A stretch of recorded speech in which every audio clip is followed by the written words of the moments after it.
Elles sont femmes de céréaliers, d'éleveurs, de viticulteurs. En agriculture conventionnelle, biologique, raisonnée. Elles viennent de petites, moyennes ou grandes fermes implantées sur toute la France. Elles sont issues du monde agricole, où le découvre jour après jour. Entre les coups de main à la ferme, la vie amoureuse et familiale, conditionnée au rythme des cultures, de la météo et des animaux, elles sont elles-mêmes salariées ou agricultrices. Ces femmes sont les piliers de leurs conjoints agriculteurs. Je m'appelle Marion, j'ai plaisir à discuter avec elles et partager, témoigner, diffuser leurs choix de vie, personnels et professionnels, ainsi que leurs joies et difficultés liées au monde agricole. Alors, à votre avis, où ça mène quand on s'aime ? On se connaît toutes les deux, mais peux-tu brièvement te présenter ? Je m'appelle Christine Raphaël, j'ai 59 ans, je suis femme d'agriculteur depuis 35 ans et j'ai 2 enfants, Élise et Clément, 30 et 26 ans. Je suis pharmacienne de profession. Est-ce que tu peux présenter brièvement l'exploitation de ton mari ? Alors, mon mari a une ferme céréalière, entièrement céréales, alors blé, orge, colza, chanvre, de 200 hectares. Pas d'animaux ou plus d'animaux à la ferme. En Bourgogne, à Champleau, près de Chablis. Maintenant que le contexte est posé, on va parler un peu de toi. Quelles études as-tu fait et dans quel but ? J'ai fait des études de pharmacie à la faculté de Dijon dans les années 80. Le but, c'était de devenir pharmacienne hospitalière, travailler à l'hôpital. Désormais, que fais-tu comme métier ? Ayant rencontré mon mari au cours de mes études, j'ai réorienté un petit peu mon choix de carrière dans le sens où je suis pharmacienne mais d'officine. Donc je travaille dans une officine dans Lyon. Est-ce que ce choix donc d'être pharmacienne plutôt d'officine qu'hospitalière, c'est fait pour des contraintes géographiques ou comment est-ce que tu as fait ton changement de voie ou ton changement de choix de ce côté-là ? Comme je connaissais mon mari au moment de faire ce choix d'option, je me suis vite rendu compte que, habitant dans Lyon, je ne pourrais pas être pharmacienne hospitalière. Il y avait 2 postes pour tout Lyon et qui étaient à plus de 60 km de chez moi. Si j'avais passé l'internat, j'aurais pu être nommée partout en Bourgogne. Et là, du coup, ça m'aurait vraiment éloignée de la ferme. Donc, du coup, je me suis tout de suite réorientée sur la pharmacie d'officine pour vraiment être sûre du poste dans Lyon. Au niveau de la pharmacie d'officine, donc ça t'a levé quelques barrières géographiques. Est-ce que tu peux trouver facilement du travail dans ce secteur-là autour de la ferme ? Voilà. Donc là, c'était le but, effectivement, des officines. Il y en a partout. Il y en a effectivement autour de la ferme, à 5-10 kilomètres. Est-ce qu'au cours de ta carrière en pharmacie, tu as eu des changements professionnels ? Lesquels ? Au fil du temps, c'est vrai que l'officine, c'était quand même pas mon choix de cœur. Donc, j'ai cherché un petit peu à affiner un petit peu ce choix. Et du coup, je me suis formée pour faire de l'oxygène, toujours dans ce but un petit peu de trouver quelque chose qui se rapprochait de l'hôpital. Et donc, je suis aussi responsable de la délivrance d'oxygène à domicile dans une société qui est à 40 km de chez moi. Et un petit peu dans le même temps, j'ai eu la possibilité de donner des cours, donc de transmettre un petit peu ce que j'avais appris en officine, donc à des préparateurs en pharmacie. Et là, par contre, j'ai trouvé une école, mais elle est à Meaux. Et dans ce cas-là, je fais 160 km pour retrouver cela. C'est vrai que ça m'a permis, tout en restant avec ce lieu d'habitation qui est quand même fixe, mais un petit peu d'ouvrir quand même mes horizons. Mais il a fallu effectivement que je fasse un peu de kilomètres pour pouvoir faire cela. Mais le but, c'était vraiment effectivement d'ouvrir les horizons, de trouver d'autres filières professionnelles. Mais la condition, c'est effectivement que je fasse des kilomètres pour trouver cet épanouissement professionnel. Je comprends bien. Est-ce qu'à un moment donné, dans cette évolution de carrière, tu as pensé ou eu le souhait de travailler sur l'exploitation agricole ou pas du tout et pourquoi ? Naturellement, j'ai jamais trop souhaité travailler sur la ferme. L'idée de départ, c'est qu'en fait, depuis que je suis enfant, j'ai toujours dit je n'épouserai jamais un agriculteur. J'aimais vraiment pas tout ce qui touchait à la ferme. Donc là, c'est une rencontre avec une personne qui m'a fait changer d'avis. Mais par contre, sur le travail à la ferme, je suis contente d'accompagner Yves dans tout ce qu'il fait à la ferme, mais je n'aimerais pas travailler en permanence à la ferme. J'ai besoin d'aller voir ailleurs. Ça vient du fait que tu es issu du monde agricole ? J'en suis pas issue directement, je suis issue par mes grands-parents. Et ça, par contre, j'aimais bien. Mais par contre, voilà, le seul bémol, c'est que quand j'étais enfant, il y avait un agriculteur juste en face de chez nous qui faisait de l'ensilage. Et à chaque fois que je montais à l'école ou au lycée, je devais passer devant cette ferme et j'avais horreur de cette odeur d'ensilage. Et du coup, c'est vraiment ça qui était rédhibitoire pour moi. Ah ouais, d'accord, OK. Et du coup, comment est-ce que tu as connu alors, ton mari? Alors, tout bêtement à la campagne, en boîte de nuit en fait. Avec une toute petite anecdote parce que cette rencontre, elle s'est faite autour de notre herbier. Lui en avait déjà fait un, moi j'étais en train d'en faire un, puis j'avais un certain nombre de plantes à rassembler et lui en fait m'a dragué en me disant: «Mais moi je l'ai cette fleur-là, si tu veux je te l'amène» et puis, et du coup avant d'aller en boîte de nuit après, il m'amenait les plantes de l'herbier et c'est comme ça qu'on a commencé à, comment dire, avoir un point commun au niveau des plantes. Yves, depuis qu'il est tout petit, il a toujours eu envie d'être agriculteur. Lui, c'est vraiment une passion.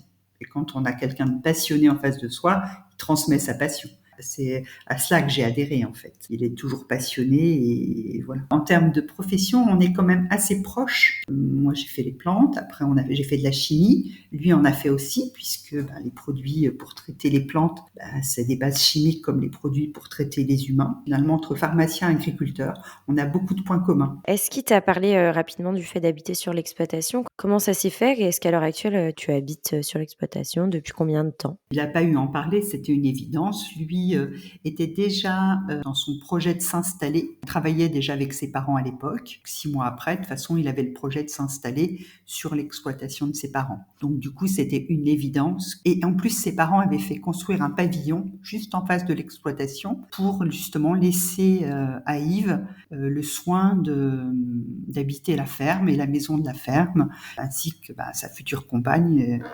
Et donc le projet s'était déjà un petit peu tout organisé avant même que j'arrive. Donc pas eu à ni en discuter, ni à y réfléchir. C'était déjà un petit peu, entre guillemets, dicté, avec beaucoup de bienveillance, puisqu'ils avaient choisi justement de laisser la place tranquillement à la personne qui viendrait s'installer avec leur fils. Donc j'ai pas eu mon mot à dire là-dessus. Alors, toujours une petite pointe de regret qui dure depuis ce moment-là, c'est que, en tout cas à ce moment-là, c'était un peu compliqué pour moi. C'était un peu imposé, il fallait que je vienne habiter là, venir habiter dans une ferme quand on n'a pas voulu épouser un agriculteur. Ça faisait quand même un peu compliqué.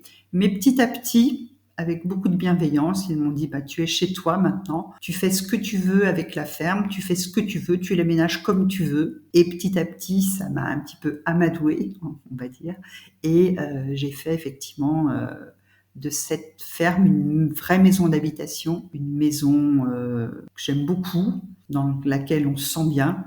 En tout cas, quand on reçoit, tous nos amis s'y sentent bien. Et nos enfants, on a élevé nos enfants et je pense qu'ils s'y sentent bien aussi. Je suis sur la ferme et contente d'y être. Ça fait donc, quelques années que tu es sur la ferme dans ce village. Tu as réussi à t'y épanouir, voilà, comme tu disais donc à vraiment à t'installer, à te sentir vraiment, chez toi?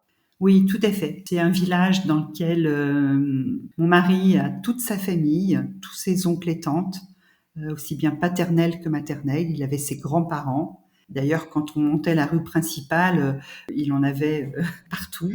Et il avait tous ses cousins qui sont installés dans le coin. Et les enfants de ses cousins, qui ont une trentaine d'années, ont choisi de rester dans un rayon autour de 10 kilomètres autour de cette ferme. Et du coup, on s'y sent bien et je m'y sens bien, je me sens bien intégrée parce que justement, il y a tout ce noyau familial, on est très très proche, voilà, bien entouré, proche, mais dans le bon sens du terme. C'est-à-dire qu'on sait très bien que quand on a besoin, ils seront toujours là, mais ils sont pas envahissants. Donc vraiment, on se sent bien. Au fil du temps, la famille s'est vraiment énormément agrandie et c'est un vrai plaisir déjà d'être entouré de cette famille. Et puis petit à petit, nos amis qui étaient proches de cette famille sont devenus nos amis parce que mon mari était vraiment très intégré dans ce village. Il faisait partie de l'équipe de foot.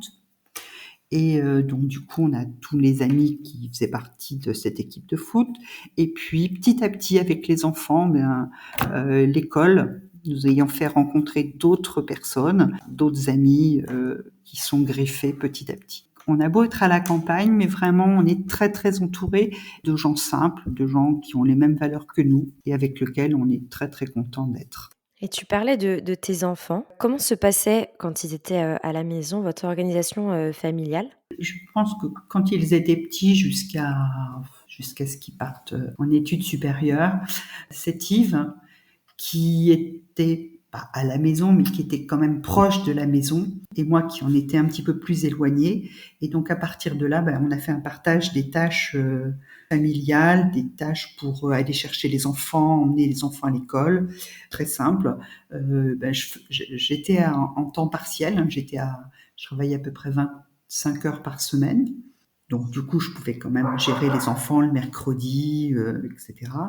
Et puis certains jours de la semaine. Et puis quand je ne pouvais pas, eh bien c'est Yves qui prenait le relais tout simplement. Aussi bien pour l'école que pour les sorties. Ils ont fait de la natation, donc il fallait faire des voyages à la piscine qui est à 7 kilomètres. Donc Yves le faisait volontiers. Pour préparer à manger, Yves aime beaucoup cuisiner, donc c'était très facile. Et puis vraiment, partage complet des tâches. Quelle relation a et avait ton mari avec tes enfants, du coup, liés à cette occupation à la ferme? Alors, ils sont très, très complices, très, très proches. Aussi bien Clément, qui lui, de toute façon, a tellement été proche que il a eu envie très, très rapidement d'être agriculteur. Élise, qui aime beaucoup tout ce qui est lié à l'agriculture. Elle travaille d'ailleurs dans le domaine de l'agroalimentaire. Donc, il leur a vraiment aussi transmis cette passion. Et eux, je pense qu'ils ont été très contents d'avoir leur papa à proximité. Et pour eux, les vacances, c'était le meilleur moment. À la moisson, aller dans les champs ou même faire les visites, aller voir les champs, aller voir comment ça pousse. Ils l'a partagé et eux ont été ravis de le faire. Et même Élise, qui a fait des études supérieures, en tout cas qui est allée vraiment loin de la ferme, quand elle peut revenir à la ferme et quand elle peut conduire le tracteur l'été, c'est une très très grande joie pour elle. Donc je pense qu'ils sont vraiment épanouis dans la ferme ou dans l'agriculture puisqu'ils en sont amoureux encore maintenant. Donc même si initialement tu ne souhaitais pas un agriculteur, je te sens vraiment, ravie en fait d'avoir vu grandir tes enfants dans ce milieu, rural-là et de s'épanouir, à la campagne, non? Ah oui, tout à fait. Très contente et très fière de ce qu'a fait mon mari et de ce que sont devenus mes enfants dans dans ce monde rural, dans ce monde de la campagne et du grand air. Et du coup, tous les 4, est-ce que, vous partiez en vacances? Est-ce que maintenant, que les enfants sont partis, tous les 2, vous partez en vacances? Vous arrivez à vous trouver des week-ends, du temps, à 2 malgré les contraintes horaires qu'on peut connaître, d'une exploitation, agricole? Effectivement, le sujet des vacances a toujours été un sujet, dans le sens où, comme je travaillais à l'extérieur, pour moi, j'avais mes 5 semaines de vacances. J'avais besoin, mais vraiment besoin de souffler, comme toutes les autres femmes qui travaillent. C'était important. Alors, le, le dilemme, c'est qu'Yves, mais c'était un petit peu compliqué de partir, de laisser la ferme, etc.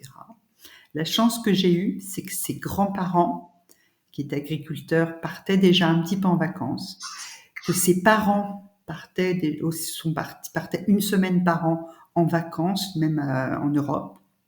Donc du coup, j'ai pas eu trop de mal à le convaincre de partir à minima 1 voire 2 semaines par an en vacances. Donc en général, Yves adore le ski, donc ça c'était acquis. 1 semaine l'hiver au ski. Et puis l'été, ça c'est ma semaine à moi. Donc là, elle est un petit peu compliquée parce qu'elle est autour du 15 août. Et là, c'était toujours d'âpres négociations pour trouver la bonne semaine ou comment partir. Mais j'ai tenu bon. Il m'a permis avec les enfants de partir toujours 1 semaine autour du 15 août.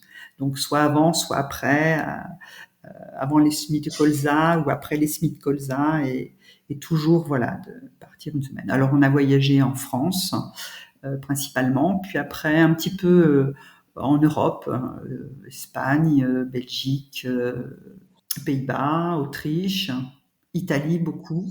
Alors tous les 4. Et puis après, même ça c'était des vacances, voilà 1 semaine. Et puis aux périodes un petit peu plus creuses pour lui ou un petit peu plus faciles pour lui, on pouvait partir 2, 3 jours en week-end.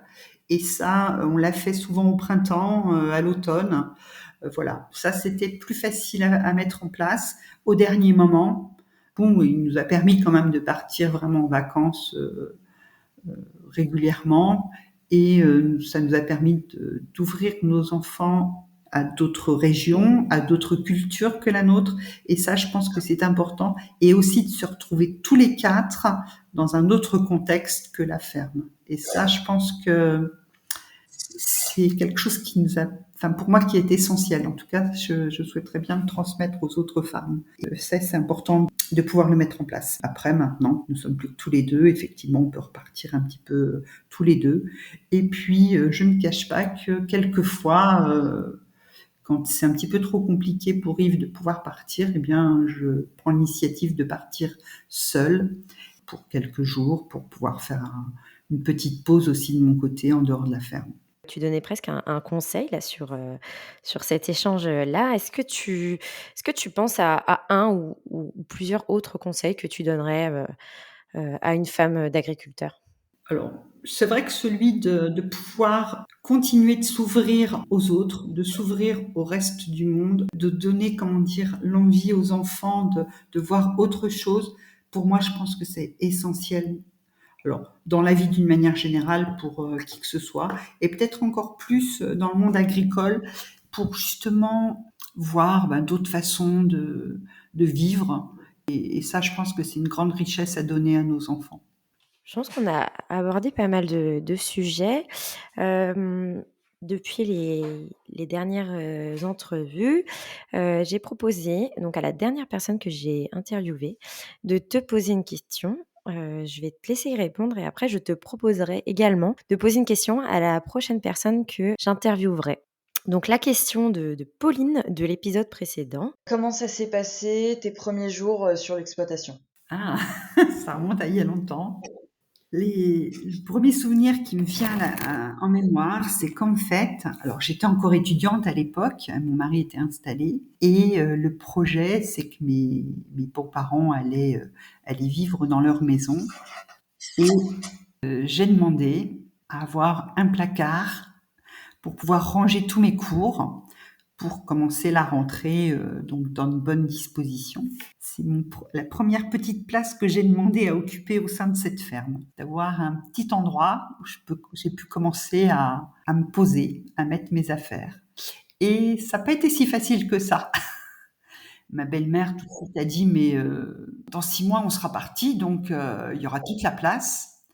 Et là, mon beau-père, qui est un petit peu plus rond, a dit, si, ce serait bien de lui mettre un petit peu de place. Ça a commencé comme ça, de me trouver une petite place. Alors après, d'un placard, j'ai occupé une pièce et puis ainsi de suite. Mais c'était ça le premier truc. Donc comme quoi, il faut un petit peu insister pour se faire sa place. C'est pas si facile que ça. Et du coup, est-ce que tu aurais une question, toi, à poser à la prochaine personne, que je vais interviewer? Comment est-ce qu'elle conçoit justement élever des enfants dans le monde agricole, dans le monde rural actuellement? Comment est-ce qu'elle conçoit cela? Comment est-ce qu'elle voit cela? Alors si c'est quelqu'un de jeune, forcément, il faut se projeter. Si c'est quelqu'un de plus âgé, comment est-ce qu'elle a fait? Eh ben, merci beaucoup, pour cet échange. Merci beaucoup Marion. C'est ainsi que s'achève notre échange. Si cet épisode vous a plu, n'hésitez pas à le diffuser autour de vous. Mesdames, si certains propos font écho à votre vie ou au contraire sont bien différents de vos choix professionnels et personnels, alors n'hésitez pas à venir discuter avec moi dans un prochain épisode.